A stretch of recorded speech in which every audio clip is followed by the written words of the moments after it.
I'm going to try to actually make sure to try to make this a tight one, so I can make maybe 2 or 3 of these on my little walk. That's the idea.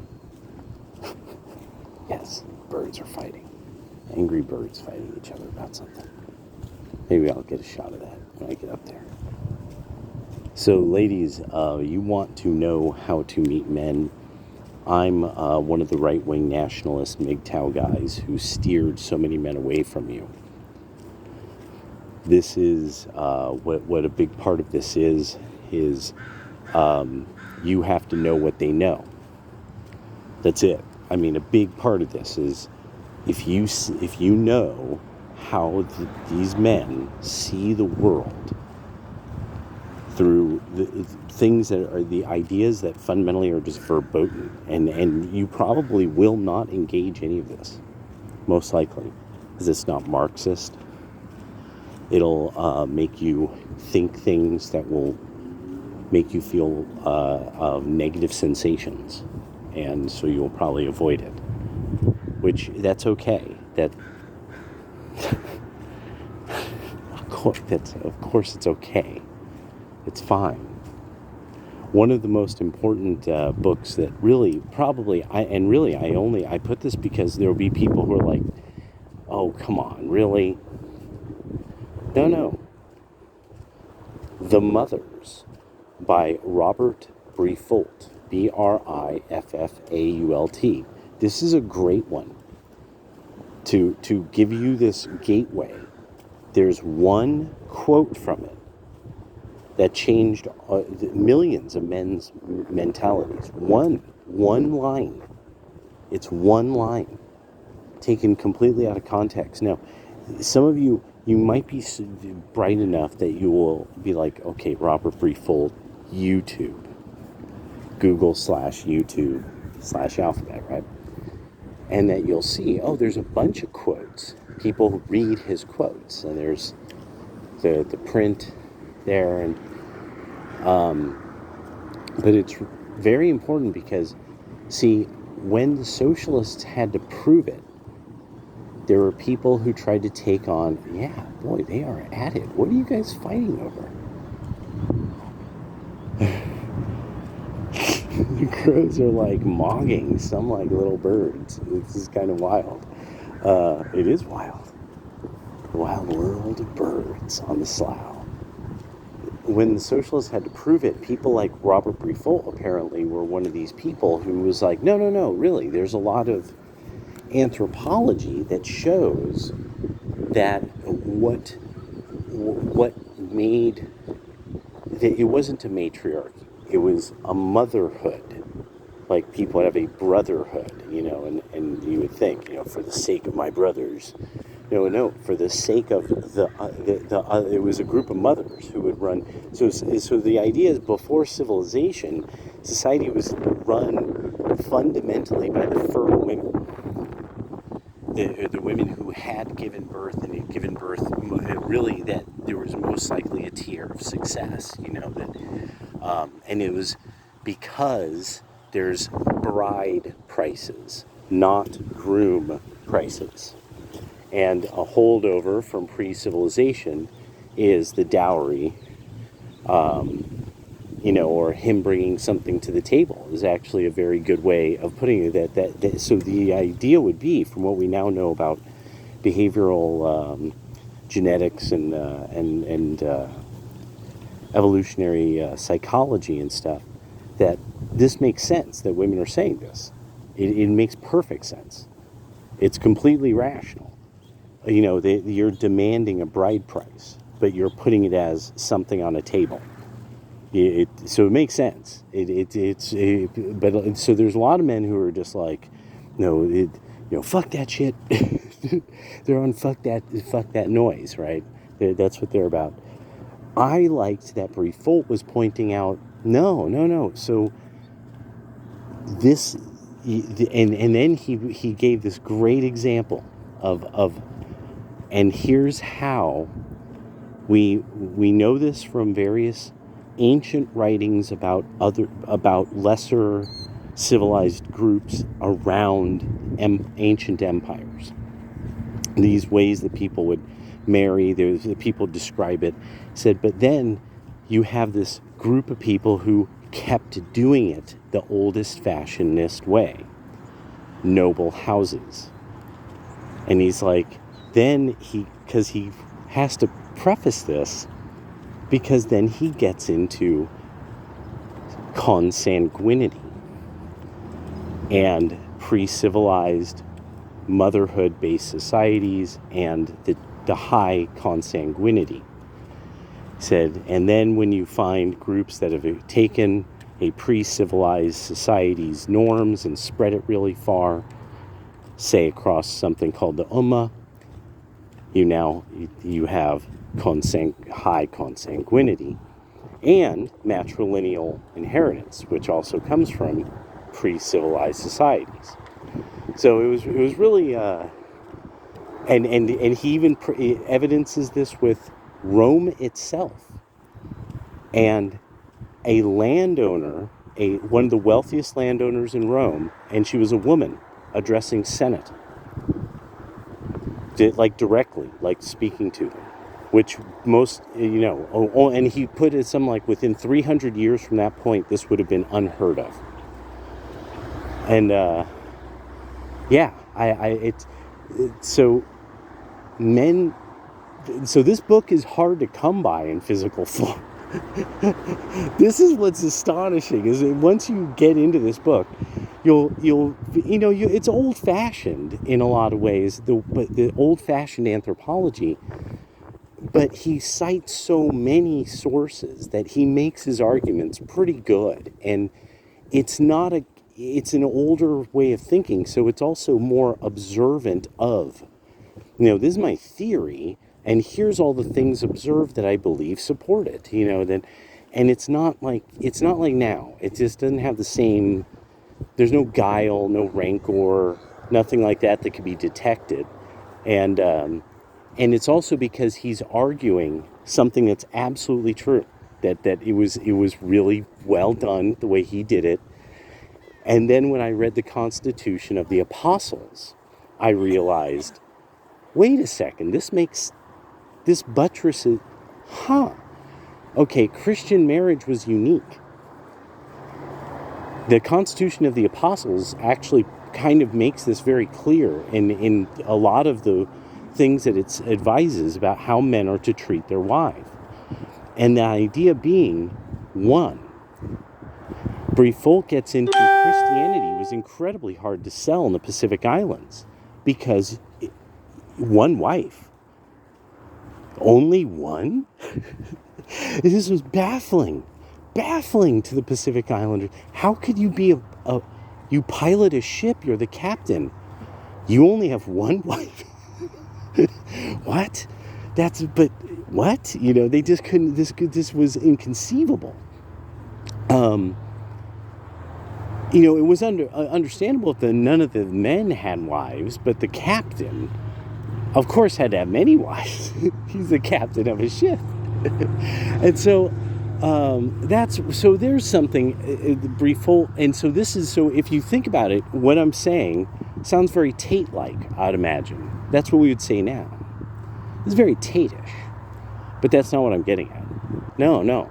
He took something that was observed, and the way he wrapped it up and used it for his products, services, and purposes is how he did it. Somebody like me, I read sections of Robert Briffault's book on YouTube. That's what I did. You could get it PDF. Most people get it PDF. But I have it in hard copy. I spent the money to get a hard copy, and there's fewer and fewer all the time. Mine's all marked up and stickers and little tabs in it. Men are like that. We do that. We mark our books. Another that's actually would be very good. Now this is really so you can, if you want to know about Man, do you want to know about Man, or do you want to know about hi, I'm Friendly Man, and I have a bun, and baby, I want to feel your emotions. And yeah, the dude goes camping a lot, and he'll take you to Music Festi and Festi Brew, and, and, and Rave-a-Palooza or whatever, whatever you guys all do, to the Womp Step and all the cool music, that get gloopy beats to get wobbly to, whatever. But at some point when you're like, I want Man because I want to know he could like fix the tire. I want to know, I want to be absolutely sure this is a dude who kind of gets this kind of the dutiful part of it, and like the masculine, like get dirty but not get dirty at a rave, get dirty changing the fucking tire, like that kind of, and I know this is kind of this idea of like, oh, what? Because I can't change the tire. Oh, what? Aren't you making a man into just a tire changing robot? And it's like, no, he's probably got to get someplace too, toots. And then the other part of it is, he doesn't want to leave you around because you're valuable. And the only reason any man spends any goddamn time around you is because you're valuable to them.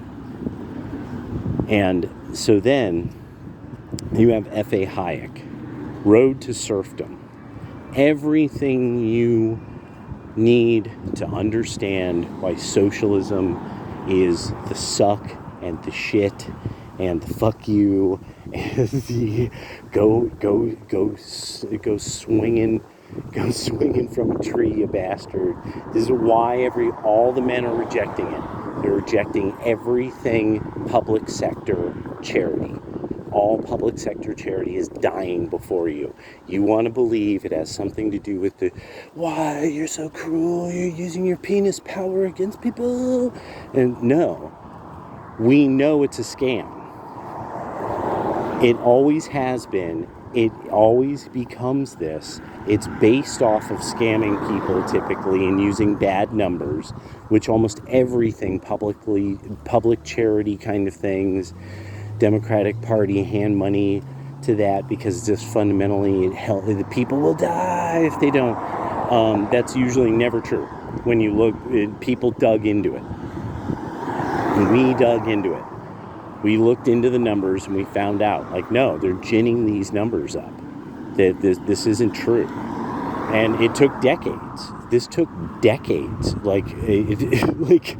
And more it became something that then, from discovering this and then it becoming something that hits the internet, and what do you find? Oh, it turns out, women are offended, and now they're trying to figure out a way of getting corporations to ban discussion of a subject. So I just want you to remember that this is the process that we saw. We tested this. We tested it. This was the beautiful part, we really, we beat the system. We did. We boys, who you are so mad about, who are all MAGA and America First now, we beat the system. This wasn't trickery by Donald Trump. No, we really used alpha and beta testing and all kinds of other things to see who gets mad about stuff. That's why now the censorship thing has been all rolled up, and you're seeing it being shouted out by who? The UN, the repressive governments of the EU and the UK, Canada, all kinds of fascinating globo-chomo former empires that can't keep it together now, and then a bunch of credit agencies, a bunch of payment processors. Now that the economy is having its shrinkage point, that it's actually starting to have to encourage the young to spend, or that now it's very important that they know that they still have a hold on society. But that would be sort of like gamification of power. 48 Laws of Power.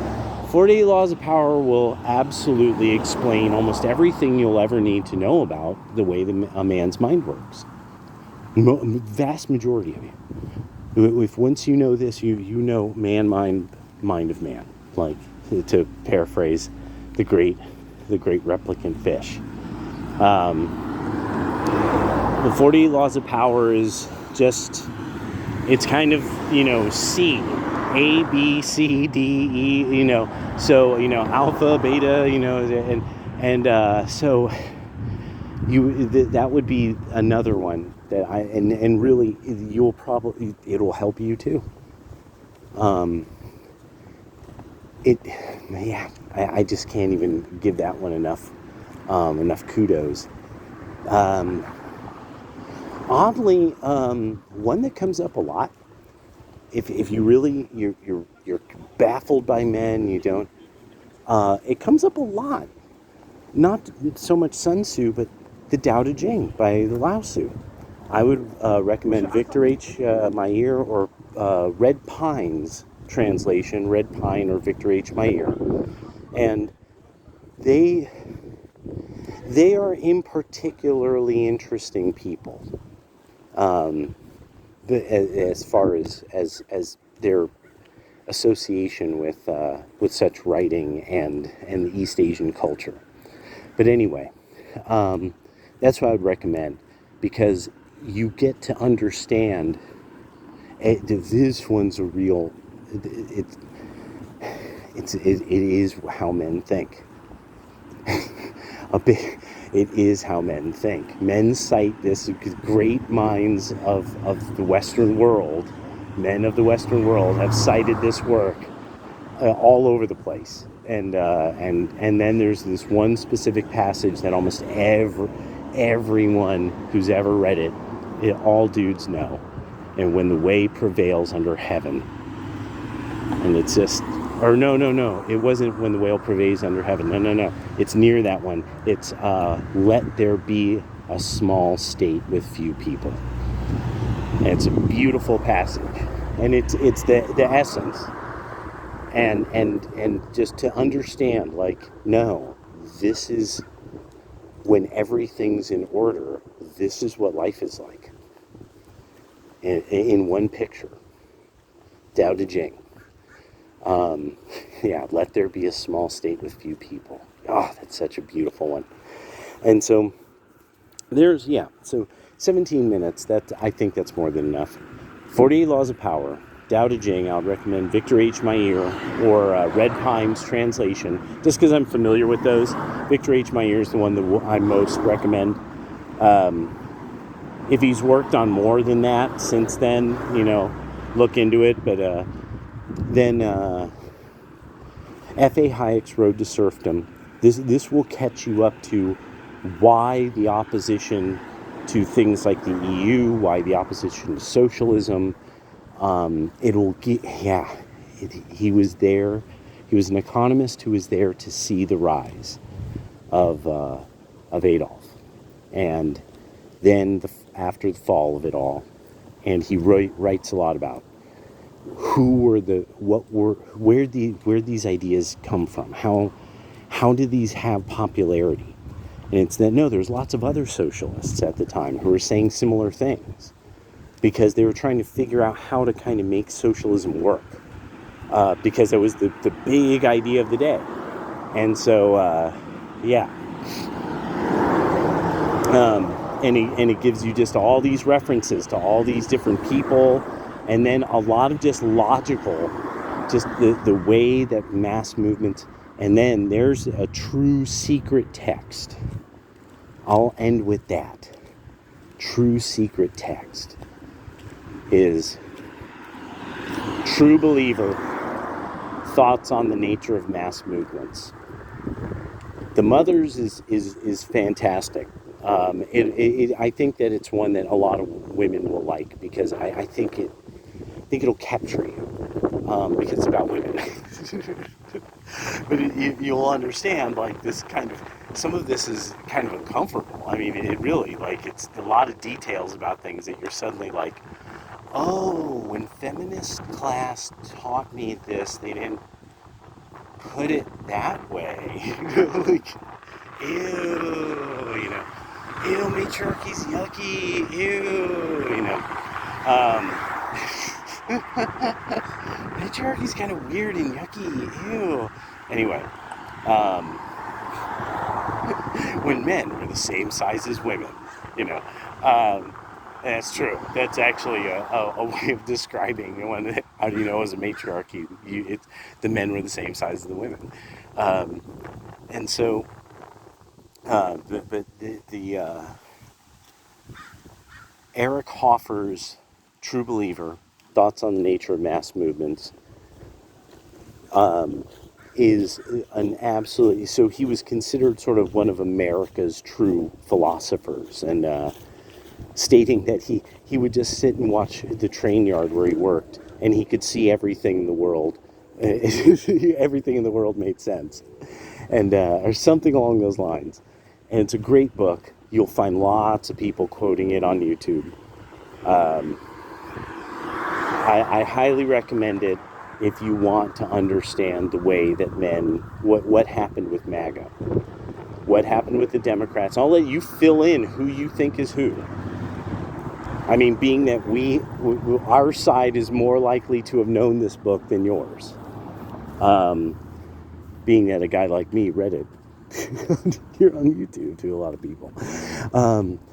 And then took pictures of various pages and would post them, and people would be like, whoa, hell yeah, dude, that's wild, oh wow,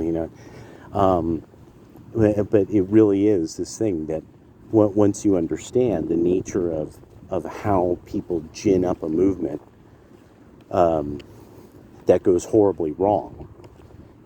And that's, we used this against you Democrats. You lost because we goaded the dragon in you, and when it came out, it was more like something really wormish, like it's really gross, like can't tell if it has eyes, like something that only in Japan, like they is a delicacy or something,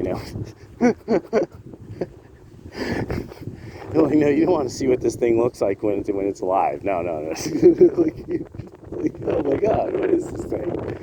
This is a nightmare monster. It's like that's what you came. It wasn't some glorious dragon of beauty and honor and power, ancient power, the ancient power of the dragon.